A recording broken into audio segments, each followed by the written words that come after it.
gudoomiyaha baarlamaanka ee dalka Iran ayaa horta hogaaminaya wafuudda dhanka Iran ka socotay. dhanka Mareykankana waxaa hogaaminaya madaxweyne ku-xigeenka dalka Mareykanka iyo weliba wiilka Trump oo dhalay iyo ku soo tago yahay adigu famil hal reer ah ayaa horta shirkaasi hogaaminaya. Iran ayaa dalbatay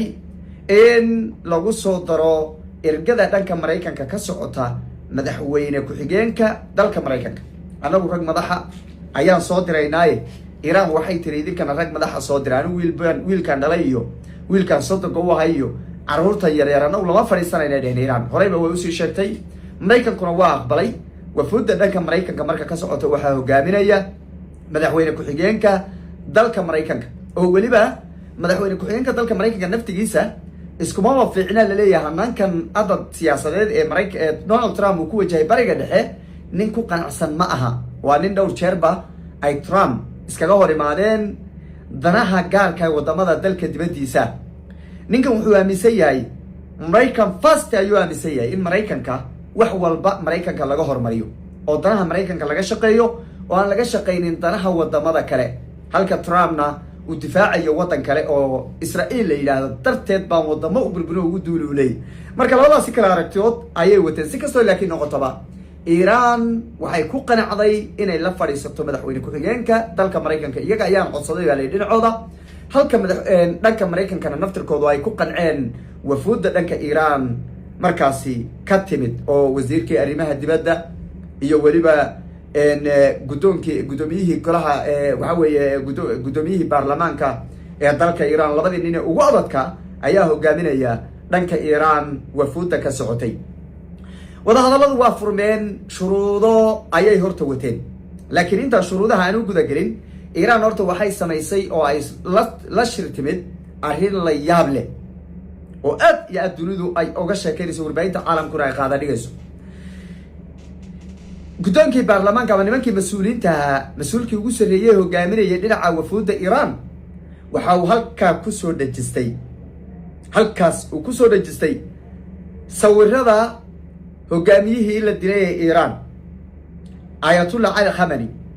iyo wiilkiisa Mustafa Ali Khamenei. sawiradooda halkaasuu kusoo dhejistay. sida wada ogsoontihiinba qofku markuu nin madaxa yahay ama uu dalkiisa ku faanayo ama mas-uuliyad u hayo, calan baa halkaa ugu dhegan. calankaa isaga wuxuu ka turjumayaa anigu calankaasaan ku dhaartay ama calankaasaan kasoo jeedaa oo dalkaas ayaan kasoo jeedaa. sawiradan marka lagu soo dhejistay halkaasee calanka ahaanta waxay la micno tahay inay ka wadaan anagu raggaasaan ku dhaarana, halka Mareykankuna uu ku faanayo uu leeyahay khatar weyn baa dunida ka badbaadinaya bariga dhexe oo nimankaas waxay ahaayeen niman khatar ah oo aad u khatar badan oo dunida aan ka badbaadinay ay ku faanayaan, oo niman ayba Iran naftirkeeda ka badbaadiyeen ay ka qabteen ay u arkaan. madaxdii hor fadhidayna sawiradayba halkaa kusoo dhejistay raggii sawiradooda oo yaroo calaamadaho sida calanka. waa Mustafa wiilka hadda hogaamiyaha waa Iran ee uu dhalay hogaamiyihii la dilay Ayatollah Ali Khamenei. waa Mustafa Ali Khamenei iyo Ayatollah Ali Khamenei waa bihiya. labadii nin sawiradooda ayay halkaa kusoo dhejisteen. warbaahinta caalamka wax kale lagama hadalhayo, aad baa loo qaada dhiga. waxaa la leeyahay war nimankan waa niman isku kalsoon, war nimankan waa niman ay waxa weeye mas-uuliyiintooda ku dhaarta oo ka dambeeya, war nimankan niman caadiya maaha ayaa la leeyahay. arbaa la soo hor fadhiistay madaxdii marka Mareykanka indhahan bay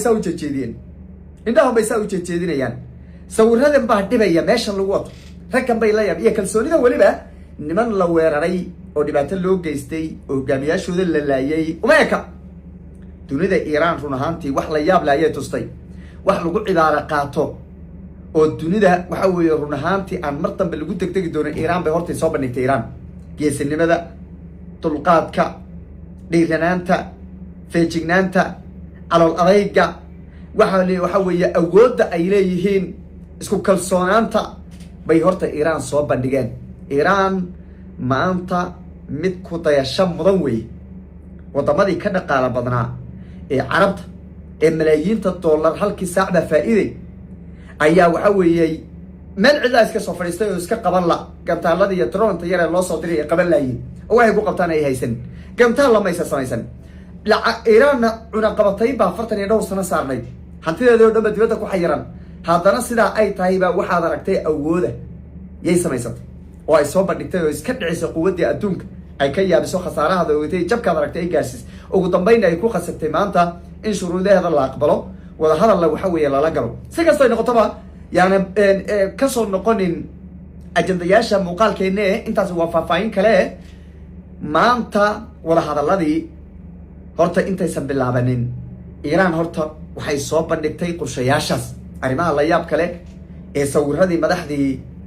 hogaamiyihii la dilay iyo wiilkiisoo hadda hogaaminaya sawiradooda ayay horta halkaas kusoo dhejisteen oo ay waxa weye suudadkooda kusoo dhejisteen waa qodobka labaade farxad iyo reenreen baa ka muuqatay niman ma ahayn cabsi ay ka muuqato ama welwel ka muuqdo ama waxa weeye ay ka muuqato dhibaatada ku dhacday ay ka muuqato ma ahayn waa iska dhoola caddaynayeen basanaanta xataa waa iska dhoola caddaynayeen waa arrin labaad oo dunidu maanta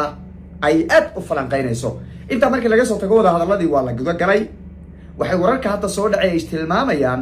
in is-afgarad laga gaadhay in iiraan hantida faraha badan ee dalka dibaddiisa kaga xayiran ee la cunaqabateeyey in loo fasaxo iyadoo weliba maraykanku ay sheegeen in hantidaas dib u eegis ay ku samaynayaan isla markaana ay u fasaxayaan hantida iiraan loo fasaxayo waa qodob is-afgarad baa laga gaadhay baa laleeyahay wararkii daqiiqadihii ugu dambeeyey soo dhacay waxaa intaasi dheer iiraan dhankeeda waxaa la yidhi fur marinka hormuus iiraan waxay tiri waan furayaa marinka hormuus laakiin waxaa jira miinooyin aan waxaa weeye ku xiray badda gudaheeda biyaha ayaa qaaday ani maraakiibtaas lacagta wixii aan commissiona ka qaato markaan ka qaato waan fasixi laakiin miinooyinkaas ciddii ku gubata cidday ku qaraxdo